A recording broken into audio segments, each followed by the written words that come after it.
Avec nous Benoît, chanteur de Kyo. D'abord bon anniversaire parce que c'est aujourd'hui. Absolument, merci beaucoup. Je crois que le public d'ailleurs vous l'a chanté devant la scène. J'imagine que ça fait quelque chose quand on est artiste de chanter devant des milliers de personnes le jour de son anniversaire. Ouais, il y a une émotion particulière. Après, je sentais qu'entre chaque morceau, il y avait le chant de bon anniversaire qui partait. Et tu vois, on est quand même en concert, donc à chaque fois on lançait un autre morceau. Mais vers la fin, ouais, j'ai remercié le public parce que voilà, du coup, j'ai eu le droit de fêter ça avec des milliers de personnes. C'est particulier quand même. Ouais, puis le 27 juin, c'est une date aussi à part parce qu'il y a ce nouvel album qui va arriver le 31 octobre. Il y a ce second single que vous avez un peu dévoilé en exclu hier. Est-ce qu'on peut en parler un petit peu à la fois de ce nouvel album et puis de ce second titre?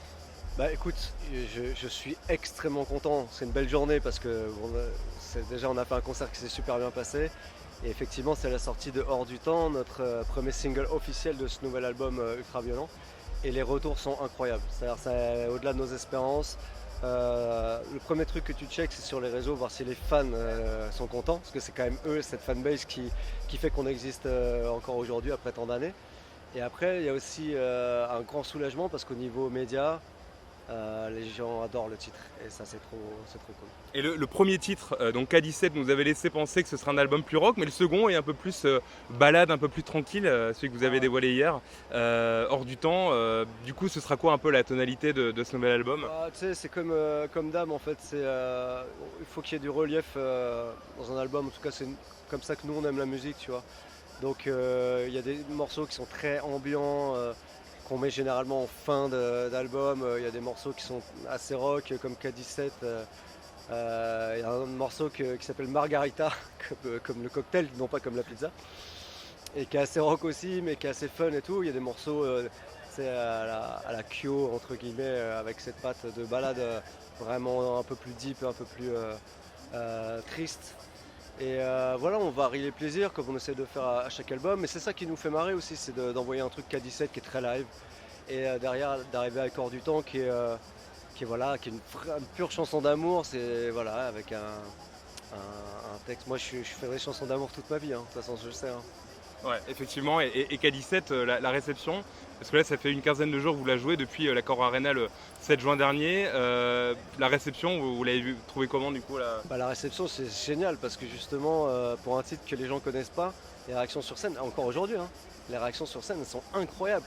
Moi, je suis pas trop chaud à la base pour faire un titre sur scène que les gens connaissent pas parce qu'en tant que spectateur, quand je découvre un titre sur scène, je comprends pas tout. Je me dis, ah, ça a l'air cool, mais j'ai hâte de l'écouter sur album et tout.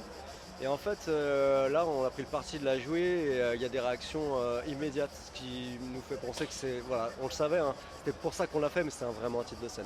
Effectivement, il vient se mêler cet album et ces nouveaux titres aux titres classiques du groupe, Le Chemin, Dernière Danse, Le Graal. On va pas tous les citer parce qu'il commence à y en avoir beaucoup.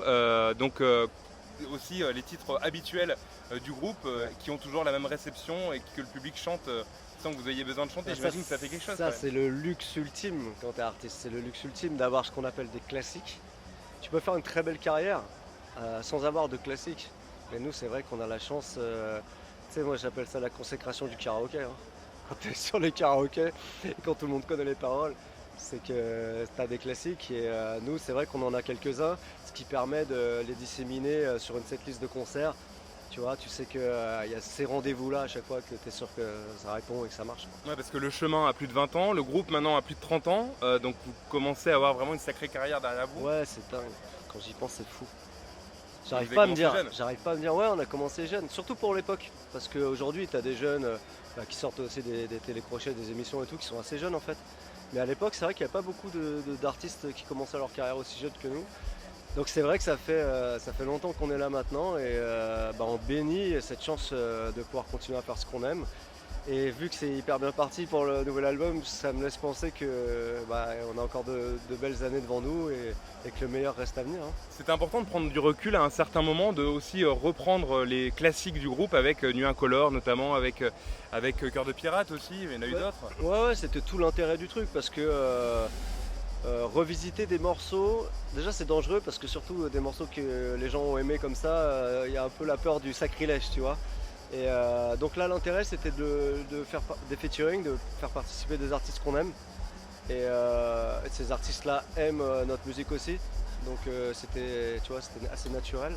Et voilà, c'est un lifting mais qui a de l'intérêt parce que justement il y a l'apport de l'univers de ces artistes-là.